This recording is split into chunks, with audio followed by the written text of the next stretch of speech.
हरे कृष्णा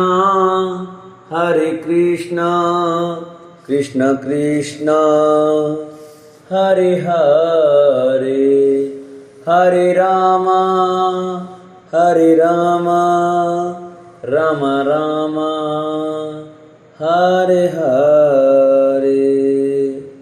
हरे कृष्णा। नमस्कार दोस्तों, स्वागत है आपका मेरे YouTube चैनल आर के भक्ति में।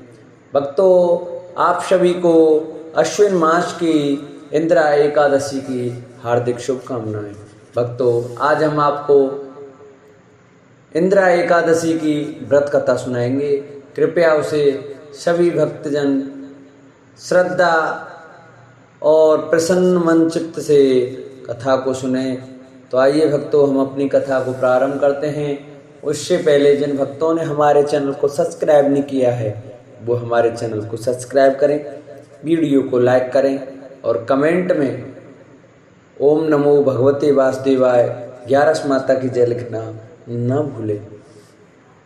इंदिरा एकादशी का व्रत 28 सितंबर यानी आज मनाया जाएगा। अश्विन माह के कृष्ण पक्ष की एकादशी तिथि को इंदिरा एकादशी का व्रत होता है। पौराणिक कथा के अनुसार जो व्यक्ति इंदिरा एकादशी का व्रत रखकर भगवान विष्णु की पूजा करता है उसके पितरों को मोक्ष की प्राप्ति होती है।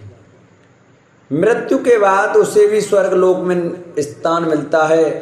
यदि आप अपने पितरों को तृप्त करके मोक्ष दिलाना चाहते हैं तो आपको विधि विधान से इंदिरा एकादशी का व्रत करना चाहिए। पूजा के समय इंदिरा एकादशी की व्रत कथा जरूर सुने, इससे व्रत पूर्ण होता है और पुण्य लाभ भी प्राप्त होता है।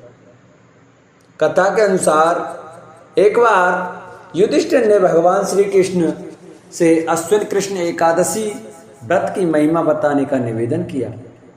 इस पर भगवान श्री कृष्ण ने कहा कि इसे इंदिरा एकादशी के नाम से जानते हैं, जो पाप को नष्ट करके पितरों को मुक्ति प्रदान करता है। इतना ही नहीं, जो केवल इंदिरा एकादशी की व्रत कथा को सुन लेता है उसे वाजपेयी यज्ञ कराने के बराबर फल प्राप्त होता है। इस व्रत की कथा इस प्रकार से है। सतयुग में महिष्मती नगर पर राजा इंद्रसेन का शासन था। उसका राज्य हर प्रकार के सुख और सुविधाओं से भरा था। धन और धान्य की कोई कमी नहीं थी।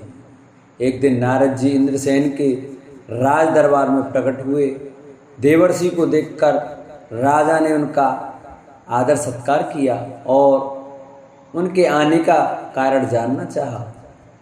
इस पर नारद जी ने कहा कि वे यमलोक गए थे, जहाँ पर तुम्हारे पिता से मुलाकात हुई थी। उन्होंने तुम्हारे लिए कुछ संदेश भेजा है। नारद जी ने इंद्रसेन को बताया कि वे एकादशी का व्रत करते थे, किसी कारणवश उसमें विघ्न पड़ गया था। उसकी वजह से उनको यमलोक में यमराज के निकट समय काटना पड़ रहा है। यदि तुम चाहो तो इंदिरा एकादशी का व्रत करके विधि पूर्वक व्रत करें तो जिससे उनको मुक्ति मिल सकती है और वे स्वर्ग में स्थान प्राप्त कर सकते हैं। इतना सुनकर राजा इंद्रसेन ने नारद जी से कहा कि आप इंदिरा एकादशी की व्रत विधि बताएं, उसके अनुसार ही वह व्रत करेगा। इस पर नारद मुनि ने कहा कि इंदिरा एकादशी के दिन तुम स्नान के बाद अपने पितरों के लिए तर्पण श्राद्ध आदि कार्य करो। वहाँ पर भगवान शालिग्राम की मूर्ति जरूर रखना। उसके बाद ब्राह्मण भोज कराओ, दान और दक्षिणा दो, गाय को भी भोजन का कुछ अंश खिला दो।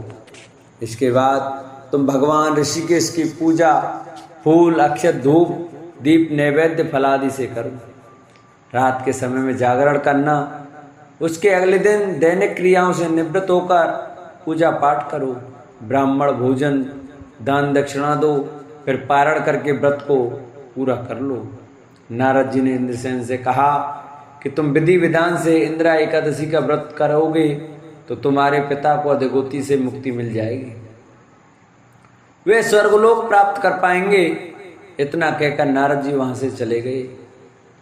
अश्विन कृष्ण एकादशी तिथि को इंदिरा एकादशी आई तो राजा ने नारद मुनि के बताए अनुसार व्रत और पूजन किया, दान और दक्षिणा देकर व्रत को पूरा किया।